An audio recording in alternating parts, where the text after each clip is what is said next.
the entertainment highlight of the week. Red Ray Gun Limited presents The Benji and Nick Show. Hello. Hello. It's a bit different today because any of you who are parents will know that schools in the UK have things called insect days. Insect days, where everybody becomes an insect for the day. You know, teachers come dressed as ladybirds, and five teachers all get together to make like a giant worm or something, like a really long panto horse. As you can hear from that laughter in the background, that means that I'm looking after my son today because my wife is out somewhere doing something important. So it's one of those rare occasions where I have to be a parent, which also coincides with recording the Benji and Nick Show. So which is a bit like being a parent at the same time, because you have to look after me. I think you look after me. Special guest star Benedict Briggs. Would you like to say hello? Hello. He's playing Minecraft at the moment, so he's not really paying attention. However, we're going to do the Loch Ness game, which isn't about Loch Ness, and it isn't a game. But so how's it game? Ben has never played it, doesn't know anything about it. I don't even know if it's a game anymore. Exactly. So you have to use, when it's your go, you have to use phrases with the word good in, all right? Oh, no. And when someone says goodness, the next person can say Loch Ness and they've won the game. So, Benji, it's not a game. You start. Good morning. Good afternoon. Go on. Good evening. Oh, good afternoon. Good day. He's thinking hard about this. Does it have to make sense? No. Good lunch. That's all. That was very good, isn't it? Yeah. Yeah, good. Is it me or you? No, it's me, isn't it? Good gravy. Good Friday. Good fried eggs. He's just goodness. Loch Ness. Benji's fine, Does that make perfect sense to you? No. Excellent. Well done. That's what it's about. You passed the test. So yes, I'm not Benji. And I'm not Nick. And I'm not Benedict either. No, neither am I. Who are you not? You can't just leave long pauses. It doesn't make for good podcasting. Obviously he can. Well, if you don't know what this podcast is, this is the Benji and Nick Show, and what we do is we review cult television. We talk about cult TVs, things from the past, things you might remember, things you might want to forget, and some things which you might want us to review, not like, and stick underneath a bulldozer. That's what we do, isn't it? Which is, if you listen to last week's one, Crime Traveller got the bulldozer treatment. Did rather, didn't it? Well, this week we're talking about Danger UXB, an ITV show. When was it?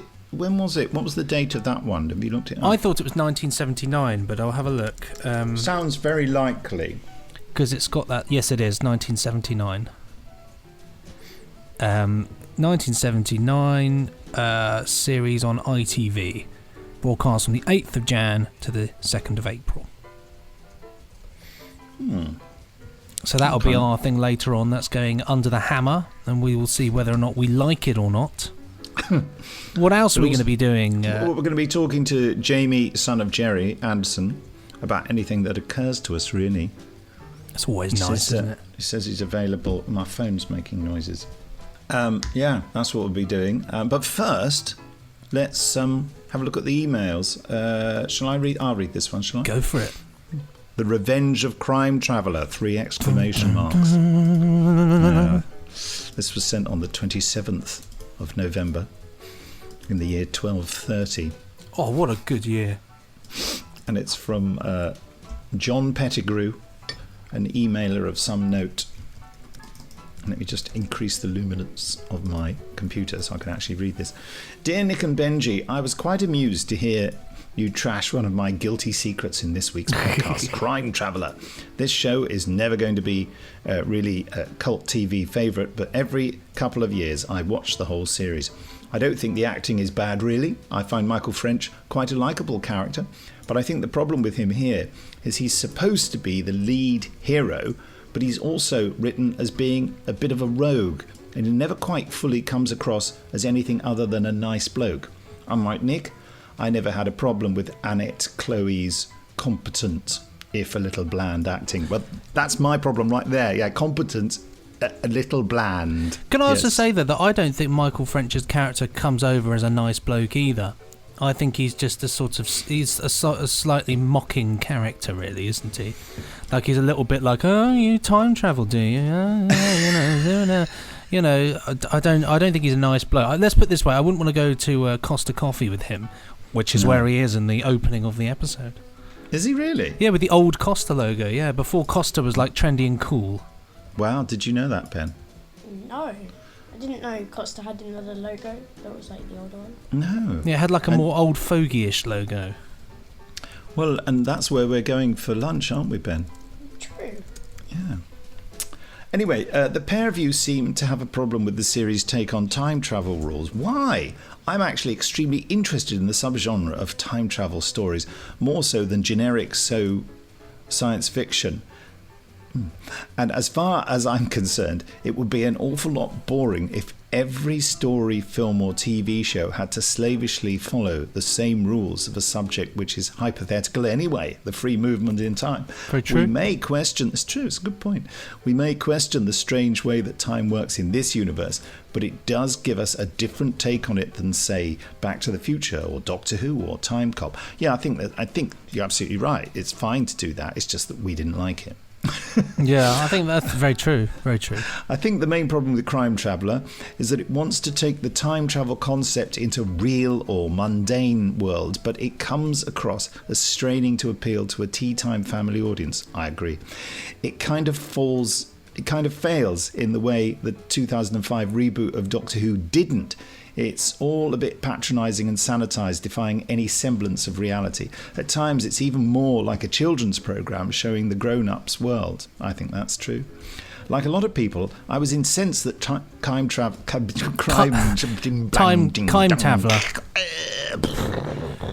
My time machine just blew up. That Crime Traveller was put in the Doctor Who slot when the BBC was resolute in not making any more Doctor Who, and I so wanted to hate it. I did. But then I thought, no, let's give it a go. But then I did hate it. But time travel, paradoxes, charming acting, and a theme tune by the legendary Anne Dudley, movie soundtrack maestro and member of the Art of Noise, made me love it to bits. I just wish they could have made more of it and dug deeper into paradoxes and their nature.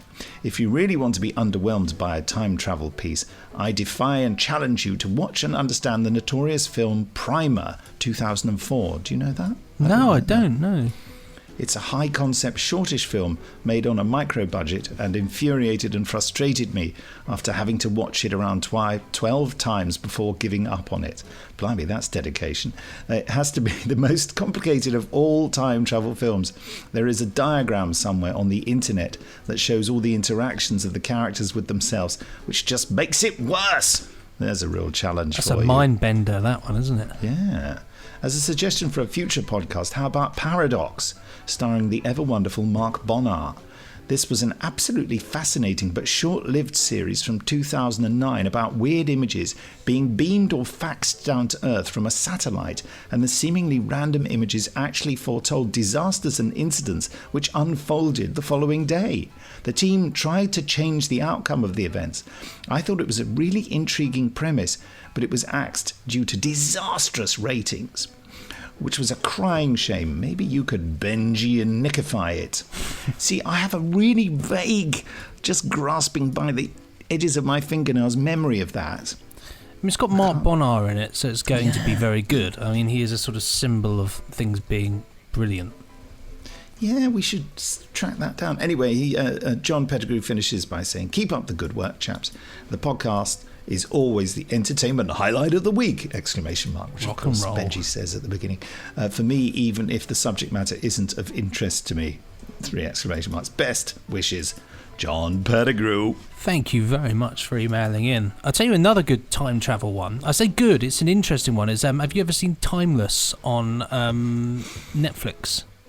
I think Timeless? I think it's called Timeless. Oh, is it the one? It starts off Yes, with the it is. Zeppelin story. Yes, that's right.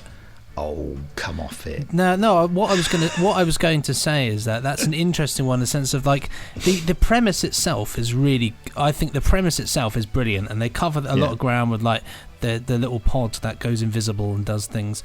But it's ruined by being mostly quite corny. But that's quite good in terms of she alters her past, and then her mother's suddenly alive again. And Oh, really? I didn't see enough of it. I watched it and I just found it a little bit dreadful and corny. Corny, yeah, and yeah. It's very corny. I mean, I was fascinated enough to watch maybe 2 episodes, I think, but it was just it was like someone had decided to make a time travel thing and had never seen any other time travel stories and thought, oh, wow, wouldn't this be great? I mean, I would really like to do a time travel story which, you know, and someone went into the past and it really represented what the past was really like, which would be utterly terrifying and mostly disgusting for us, I would imagine. Well, it's like going back, you know, people say, oh, I'd love to go back to medieval times or Roman times, but, you know, there's one Dead of the... in 5 seconds. Well, you'd be very ill with all the germs and things like that. There's a fantastic thing. I think this is interesting. Anyway, there's a fantastic theory that somebody's came across about the Amazon rainforest. Yes. And that the first person to travel to the Amazon came back, as a Spanish chap, came back and said there were fantastic cities there and loads and loads of people, huge communities of amazing, wonderful society. And when they came back about 100 years later, they found no trace of this, and it was all just overgrown. Anyway, they're only now discovering structures now that a lot of it's burning down.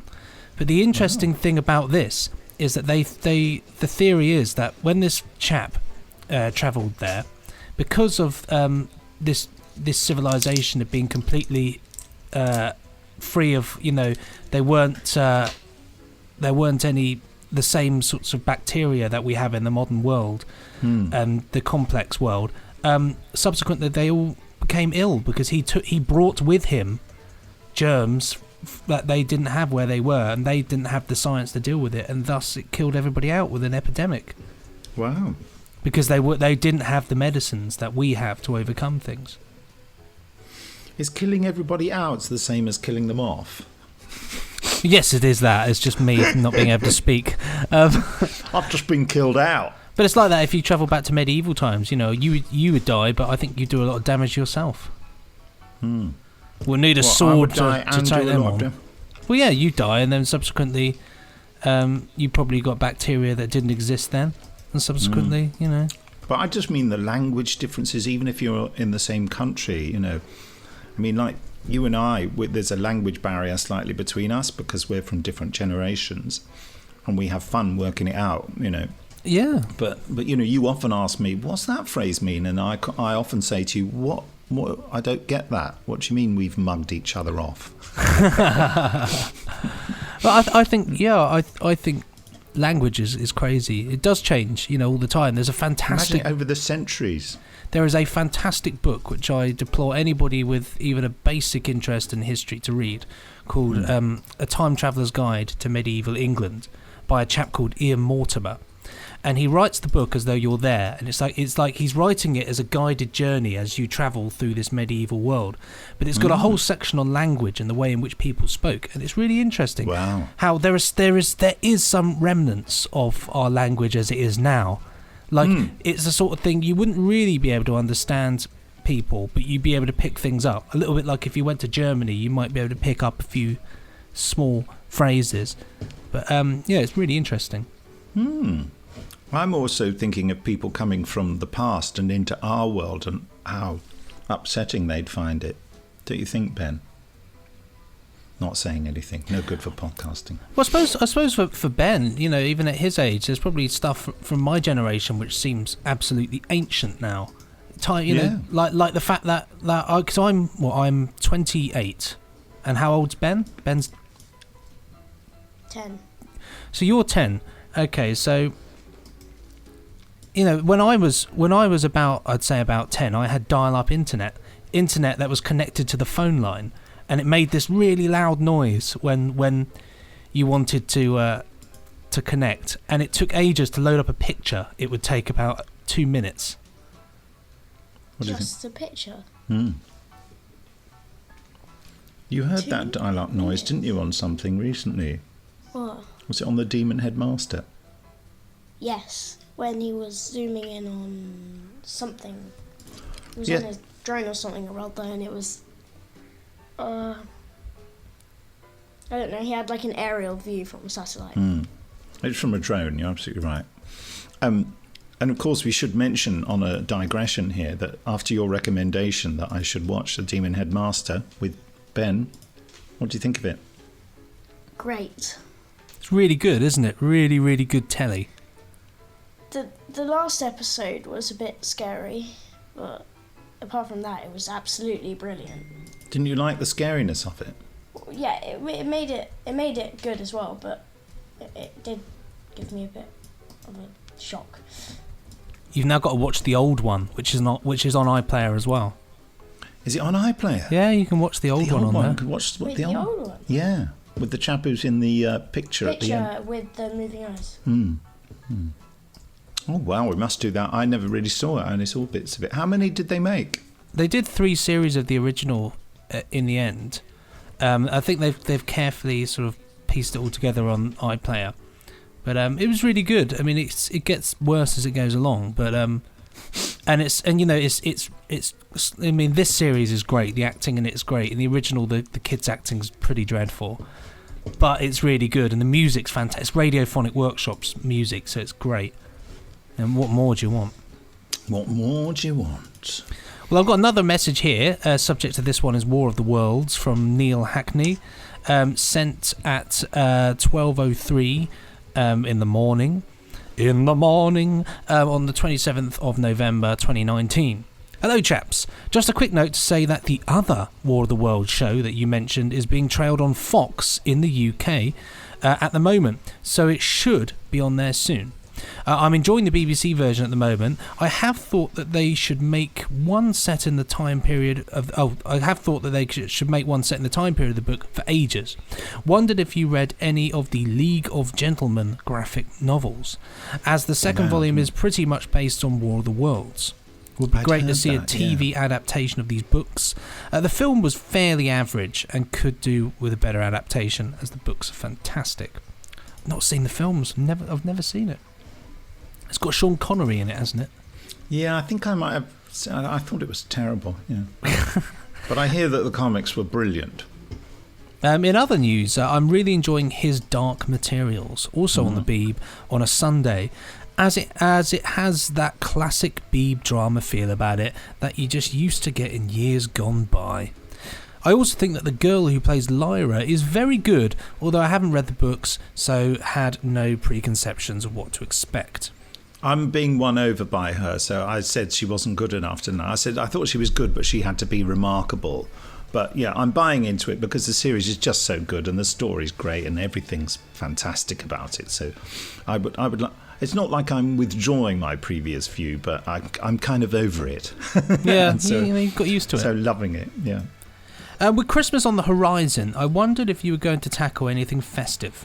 Suggestions from me would be a Doctor Who Christmas Carol, or indeed The Christmas Invasion, which is the best one, or the 1988 TV adaptation of The Lion, the Witch and the Wardrobe. Gosh, I've not seen that in years. I remember watching that at primary school, which I have always really enjoyed and thought would make a great show for you to discuss. Anyway, keep up the good work. Sundays wouldn't be Sundays without a dose of cult telly ramblings. Cheers. Neil Hackney. Well, there's some food for thought. I was going to say food for thought. What are we going to do for Christmassy stuff? I don't know. Did the Box of Delights last year, didn't we? We did the Box of Delights last year. I sort of feel like The Lion, the Witch and the Wardrobe would actually be quite a fun one to do. Because the trouble is, I'm not going to like it. No, neither am I, and that's the beauty of it, isn't it? Really, people Merry like Christmas. it. People like it when we hate slagging things. something on. I tell you, there is one which I've got on DVD, which I've not watched yet. Although we've sort of covered it already, but there's the Wurzel Christmas special, which they've just remastered. Oh yeah. Called A Cup of Tea and a Slice of Cake, which is the feature-length Wurzel Gummidge.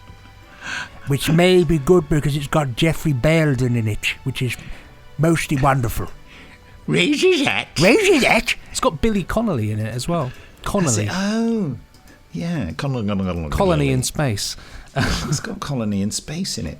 Okay, Mini Commentaries is the title of the next email, which was sent on the 26th of November in the year 0022 by John Wilson. Good afternoon, Benji and Nick.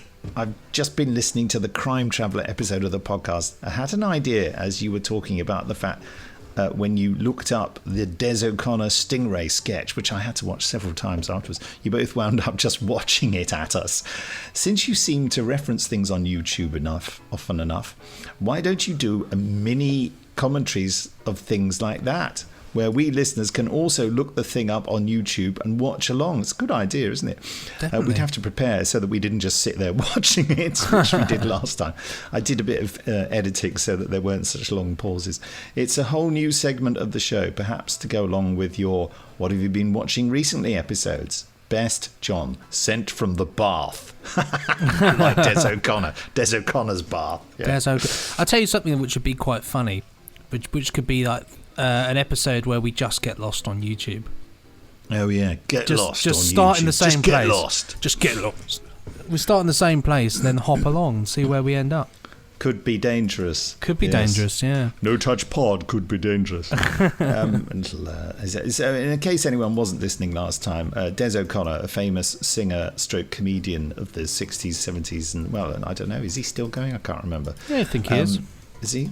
No, but he used to be amazingly popular, and he did a comedy sketch in which he was sitting in a bath, and the bath was taken over by Stingray, the Jerry Anderson show. With that's all the explaining I'm going to do on that front. Talking of getting lost, what have we been watching, Ben, that you've been enjoying? That's got the word lost. Lost in Space. Yeah. I thought you were just going to say Lost. No, there was a series called Lost. What do you like about Lost in Space? What's your favourite thing about it? That it's, I don't know, like futuristic. Oh. Have you found it at all scary? A bit. Mm-hmm. Not in those bits when you grab me and go, oh no! Like when that big creature ate the insect with its tongue comes. Yeah. Anyway, we recommend Lost in Space on Netflix. Is the robot good in it? Yes. Definitely. He only says one thing. Did you know that? No. He only Danger says. Will Robinson. Say it again, sorry. Danger Will Robinson. Yeah. Danger Will Robinson. That's all he says for the whole series.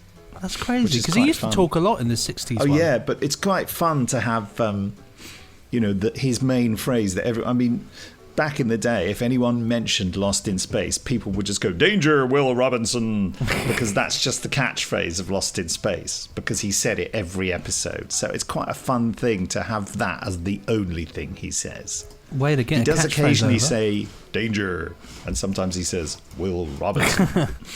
But it's just those three It's words. like I am Groot. It Yeah, is. I am Groot. Yeah, you're totally right. Totally right. Yeah, it's a little... what's the name of the film What? that I Am Groot comes from? Guardians of the Galaxy. Thank you. Little Guardians of the Galaxy. One or two? I'd say, yeah. 1 or 2. Is there going to be a three? No idea. I hope there is, though. Make a lot of money. We should get on to Danger UXB. UXB, yeah. Danger in UXB. Uxbridge. So from 1979, shot on film, Euston Films, the people who made The Sweeney and all that. And you'd never know. Benji's a bit down on this one. I really thought because I remember watching this years ago, and I really thought I'd get into it, but I have to say I've really not got into it. It's bomb disposal in the Second World War during the Blitz. Now, in my main London. gripe with it really is that it's just got zero atmosphere. Yes, it tries to have atmosphere, but it's got zero atmosphere. It's set in the war, but it just feels like a very mundane version of the war. I don't know, it feels like World War II done in the 80s, like that sort of cold 80s sort of shot on location sort of vibe. It lacks, dare I say it lacks the kind of romance of the era in which Homefront war kind of had. And I mean that in a way, like for example, if you watch films like Homefront, for example, you kind of get a flavour of what living at that time really was. Whereas this really feels very dry and very sort of, I don't know. I just there's nothing about it. I didn't like any of the characters. The only character I liked was Debbie Watling because it's Debbie Watling. She kept taking her clothes and off. she kept taking her clothes off. Looking for a reaction from Ben there. Nothing. Busy with Minecraft. Yeah. But I just didn't. There was just nothing for me to really latch onto with this one. There was nothing that really did it for me. It's interesting, isn't it? I had a very low expectation of it. That series that you made me watch, Pathfinder, was it called? Oh yeah, Pathfinder? but that was fairly dreadful. But we knew that was going to be dreadful. pretty dreadful anyway going in, didn't we? Well, I didn't think it was going to be that dreadful, but it was awful. Gets better as it and goes on, though. Well, I have bought the box set. I'm looking over the microphone to try and find it because, as you know, I'm sitting in my living room today and not the shed because I'm looking after Ben. There's What not does enough. it look like? Well, it's got the word Pathfinder written on it as mainly the thing. What's it? Not to be confused with the role-play game Pathfinder. Yeah, definitely don't confuse it with that. No, I can't find it. It's Do you, further down. do you reckon Mummy's thrown it out? Oh no, that's it. That's Piece of Cake I just saw there. That is- Pathfinder's directly now under that is a Piece good of one. Cake. I can see it. It's just down there, yeah. And it's still in its cellophane wrapping because I haven't opened it. Yeah. That says a lot, doesn't it? I thought it was going to be like that, so I had very low expectations, and I was quite surprised by the level of reality, and and how when he was defusing his first bomb, he ended up being sick afterwards from shock. But I suppose it was very formulaically done, not very challenging. And I found the whole, as I mentioned last week, Deborah Watling, the whole thing about her constantly taking her clothes off, and I have to be careful what I say in front of my 10-year-old son, obviously. No reaction at all, just not listening. You listening at all? Huh? No, he's not listening. That was really on cue and completely genuine. Yeah, that was all a bit weird, I thought. Yeah, it was. I mean, I suppose that's an element of the time, wasn't it? Is that kind of women getting lonely, and she's meant to be a bit of a tart in it, isn't she? Really, And that. I mean, the problem is just a bit. Just a bit. The problem is that there are no really likable characters, but also the characters didn't really feel like they were. They felt like they were from the 80s. They, that 79 early. They felt like that's where they were from, and not from the war. They didn't feel like they were. It was the 1940s. Didn't you think Anthony Andrews was good as the lead? He was good. He was good. He was very good at what he did, but I just didn't feel like it was the war. I just, as somebody who loves that time, and as I just feel like there are other shows which do the war thing a lot better. I mean, things like let's talk about Colditz does the war thing very well. What's that one? Lower Low was based off. Secret Army. Secret Army, which I'm looking at the complete collection of right in front of me here. And even Foyle's War, Michael Kitchen. I just wanted to say Michael Kitchen, but even that, you feel like the world is part of this conflict, and that you're on the home front. But this, I know what you mean. It had the Euston Films Sweeney vibe in that it looked like they'd just gone outside their house and filmed it in a street. But they were careful for the streets to look, of the period. Oh, definitely. But yes, I know what you mean. They don't concentrate on period details so much. It does. I know what you mean. It kind of looks 1970s contemporary.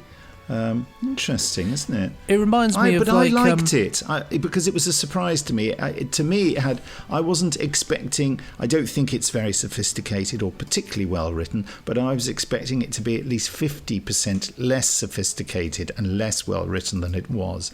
And it was all shot on nice 16mm stock and kind of looked a bit sort of, I don't know, quite rich in colour and also a bit grimy.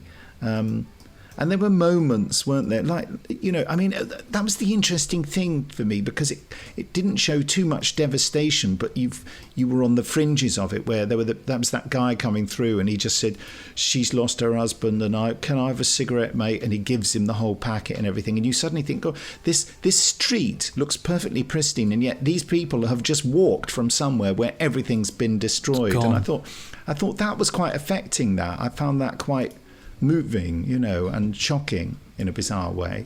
I mean, obviously they opted to do it like that because they couldn't really show you loads of devastation, because that means budget. Well, I mean, having said that, when the air raids were going off that scene with Deborah Watling in the kitchen, they're in that kitchen. That was quite good, because it did Michael's kitchen. That did feel quite perilous, because she was sort of not particularly fazed by what was going on. Whereas he was, obviously his mind is on the bombs, and so he's thinking, these are dangerous things, and so he's urging her to go to the shelter, whereas she's kind of like, oh no, it's horrible in there, we'll stay here. And I enjoyed that, because I thought that was there was a bit of tension, because it's that whole thing of, oh, we'll be fine, and he's there really wired up, because he's not only is he in the middle of an air raid, but he's got all this other stuff on his plate, hasn't he?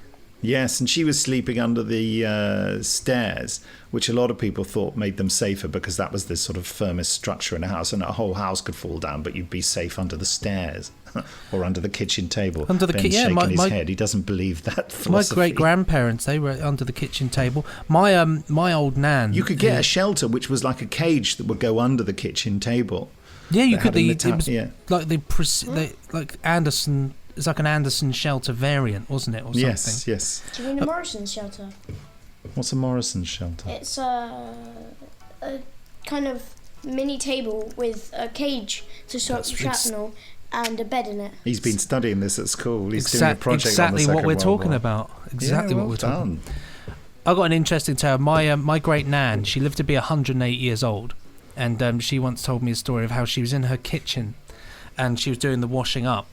And a Messerschmitt, she lived near a railway line, and a Messerschmitt 109 flew along and strafed the railway tracks. And she was by the window. She had to jump down, and the bullets went into her kitchen and smashed some plates behind her where she was. And so that was a real brush with death there. Well, my mum was strafed by a Messerschmitt as well. No. I've told that story, haven't I? Yeah, no, you've not. I don't think you have. And she tells it, and she laughs, because she said that in order to protect herself, she jumped into a bush. Oh, my gosh. She said like a bush was going to protect her from bullets. But you do, though. You just, you hide. I suppose hiding, is... Yeah. I mean, my granddad used to... I thought that maybe she'd got that wrong, because I thought surely they were just bombing Southampton. But then I was talking to Tim Treloar, who plays the third Doctor for Big Finish, and he's quite an expert in the Second World War as well. Takes a lot of interest in that period of history. And he said that actually, well, where did they live? And I said, Southampton, they were right near the docks. He said, no, absolutely. The Luftwaffe would send in fighters on the coastal areas. They would swoop in and strafe the civilian population as a terror tactic, not really to achieve anything concrete, just to make people feel that they were vulnerable the whole time. Yeah. Well, absolutely. Well, my granddad grew up in Dover, and he said, because he was a real rascal when he was young anyway. But he would stand there on his roof and watch dogfights going off and stuff. Yeah, but it would just happen all the time. They'd go out looking for bullets, and there'd be things... people got immune to the danger, and that whole thing of, we don't want to go down in the shelter because it's smelly and damp. Absolutely, I've heard that story. I mean, when the war began, my mum and her family used to, like loads of people where she lived in Southampton, they used to walk out of Southampton in the night and walk into the New Forest. and sleep in the hedgerows and watch the city being bombed, and then come back in the morning and hope their house was still there. But after a while, they stopped doing it because they just got fed up with being outdoors. And they thought, and because they were just a bit fed up, they risked being blown to pieces by high explosives. I spoke to a chap when I was trapped in a train. Trapped is the wrong word. A train mishap with a train being stuck somewhere, and I had to get a cab for many, many miles from, I think, where was it, New Milton to Southampton, if anyone knows where those two places are. It's quite a long journey. And he said, we're going the same way. So we went together. And he's an ex-army officer who'd fought in Bosnia, been in Bosnia, and he said for the inhabitants there, there were snipers in the tall buildings who, if you went shopping, there was a sort of like 1 in 200 chance you might be shot. And he said, and after a while, people just got used to it. And he said, you'd think that people would just stay indoors and think, I might be shot if I go out. But after a while, they need food and they just think, well, what are the chances of it being me? So they just go shopping, and inevitably someone would be shot. But he said that people get used to, life-threatening danger much quicker than you would think. It's amazing. Again, it goes down to how incredible we are as human beings, and our ability to get used to horrible situations and also make the best out of it. I always remember, my granny. The last time I saw her, actually, before she passed away, one of the things we were talking about the war, and she said, the thing is, she said it was a very romantic time as well, and it was very exciting because you're living on the edge, and every decision you make, everything could be your last. And so because of that, your mentality changes. She was in the Wrens and that, but you end up taking more risks and going out and doing nice things because you think, well, tomorrow I could be blown to bits. Yes, I wonder how much those things are. I'm not to do with memory as well, and I don't mean memory like years and years later. I mean the memory like a day later, like when something terrible happens, but you get through it. You're then quite excited to tell the story, aren't you? And it becomes, I can tell stories about how something really irritated and upset me, and of course, with just a day's perspective, it's quite funny. But when you're in it, well, definitely. It's like one of my favourite series is Goodnight Sweetheart, and there's that fantastic moment in that where he goes back and he's in the middle of an air raid for the first time, and he goes to tell everybody afterwards. Afterwards he said, I was in the shelter and all these bombs are going down, and it was just it was awful. The room was shaking, and they all were just looking at him like, yeah, we've had this for like about a year now. This has just been going on. What's new?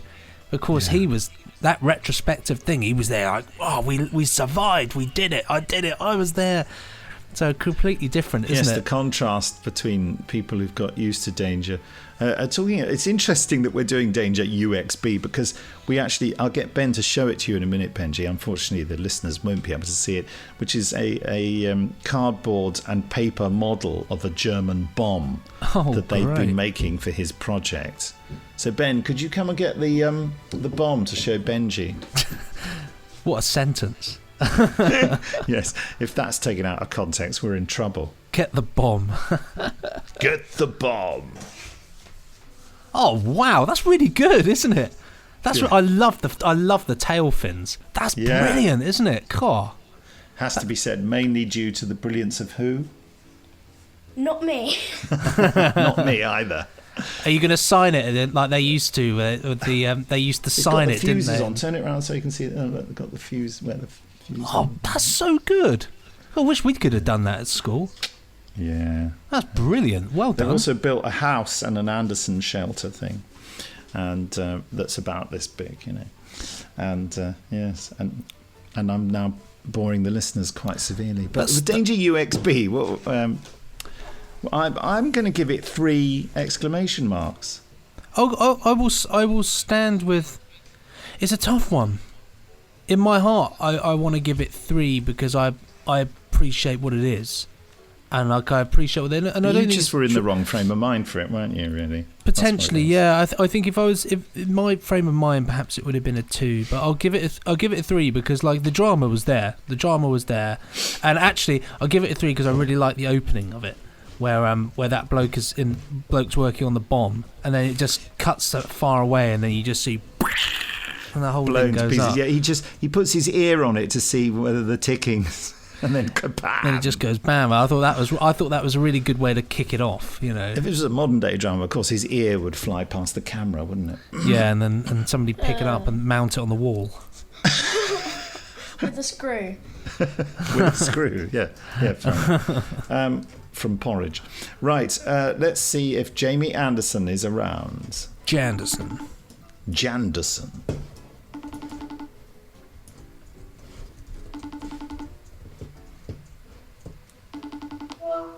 Hello.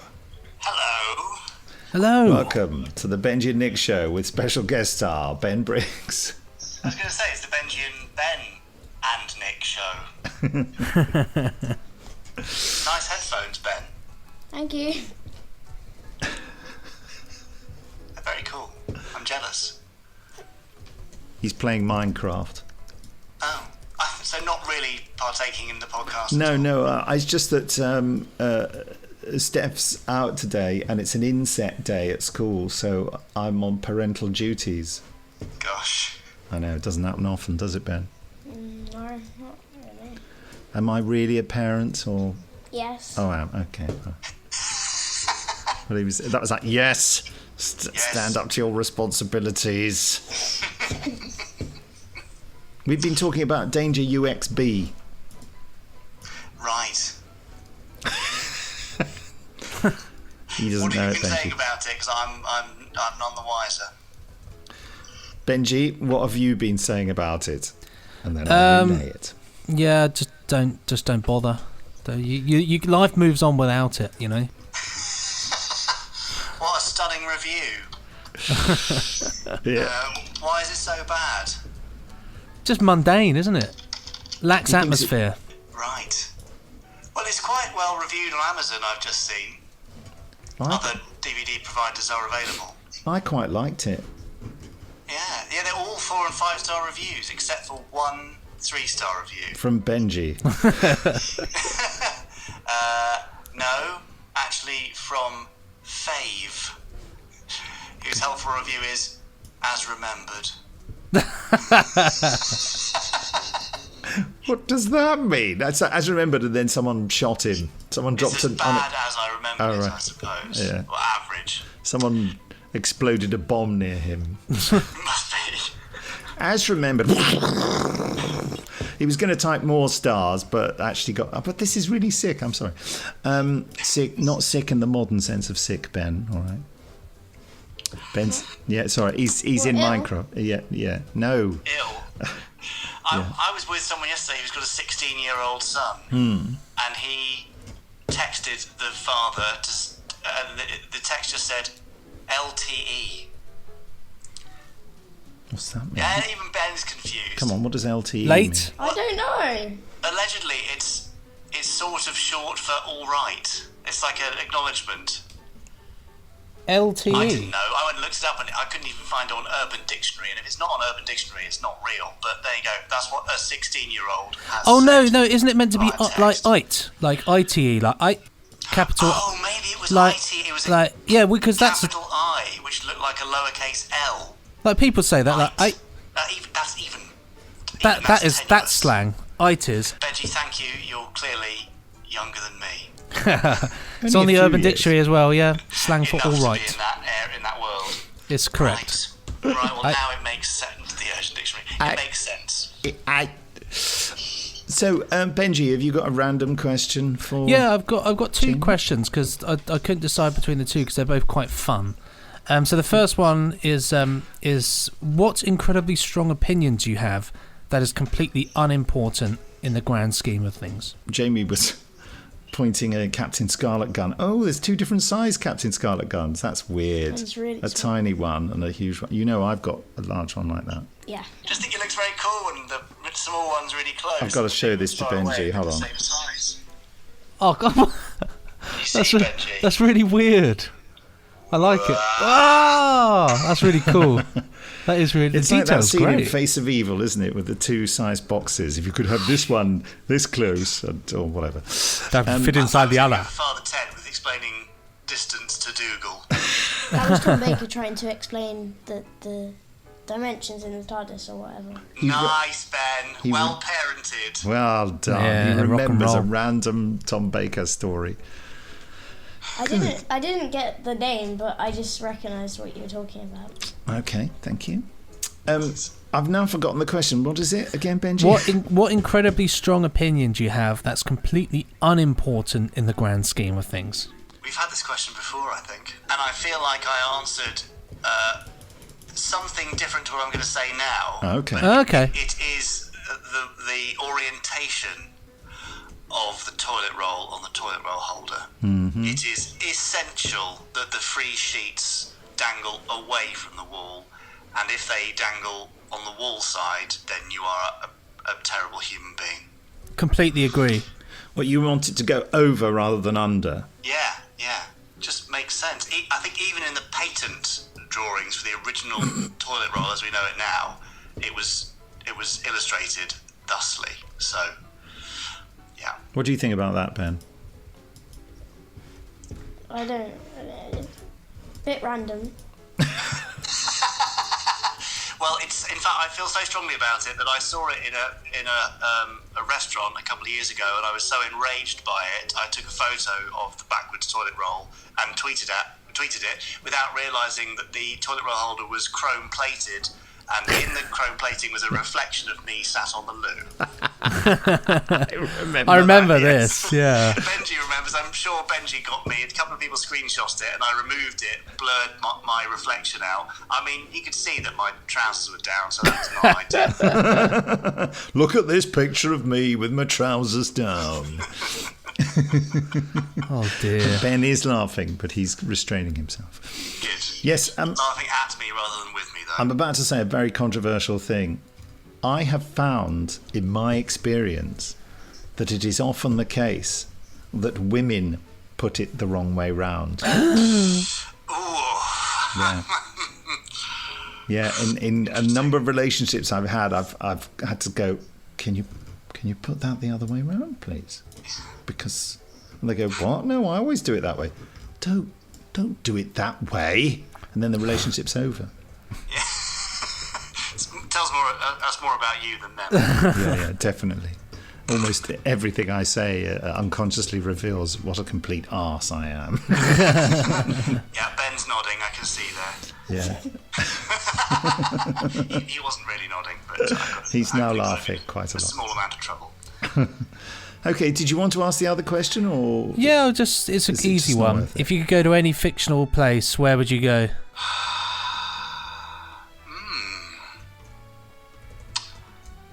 would it be Scarrow? I want to break the mold and not say somewhere from Tracy Island.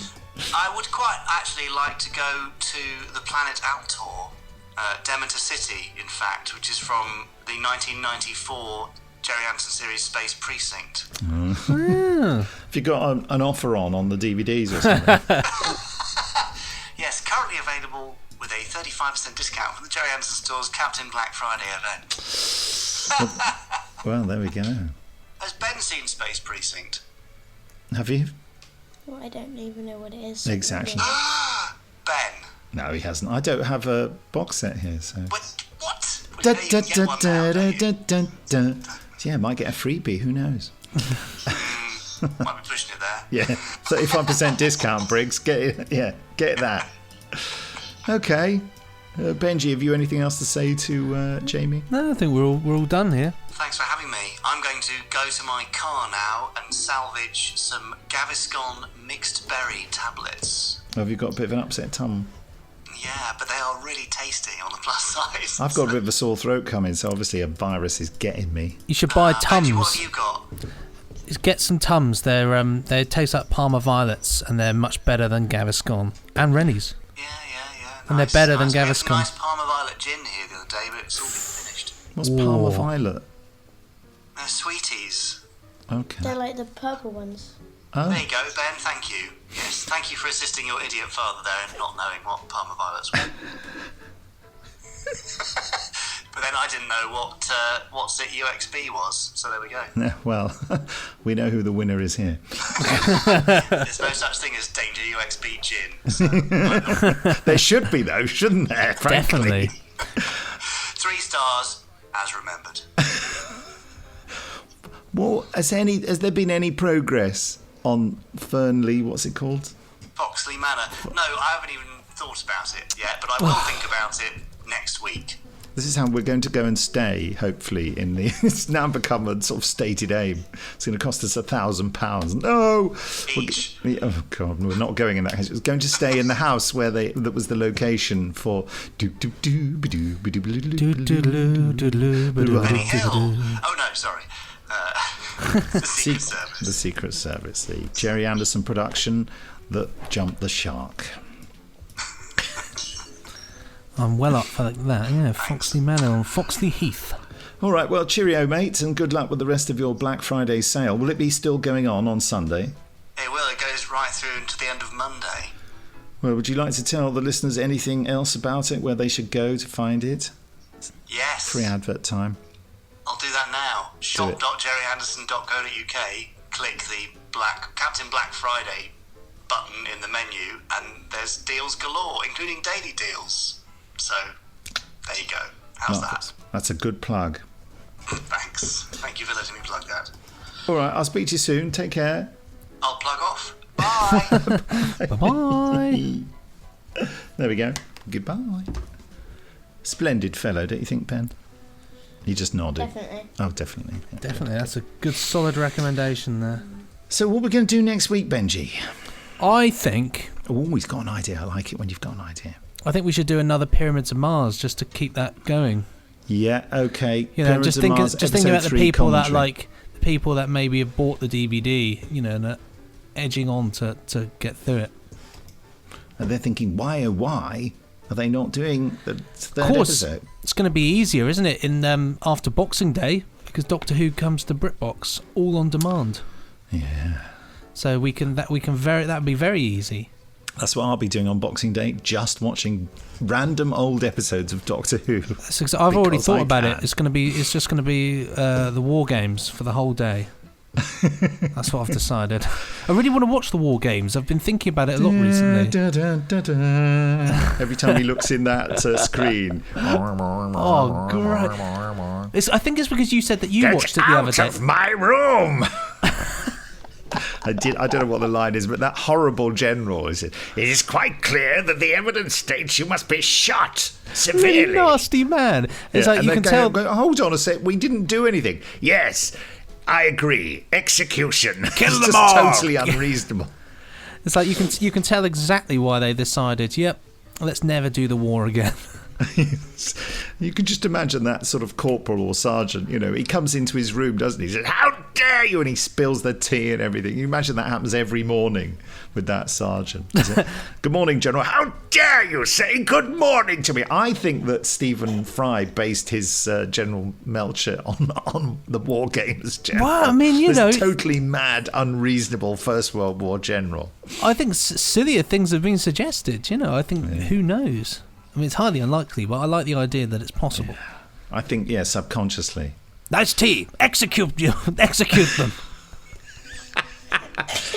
Can I have a biscuit? Not before the biscuits are executed.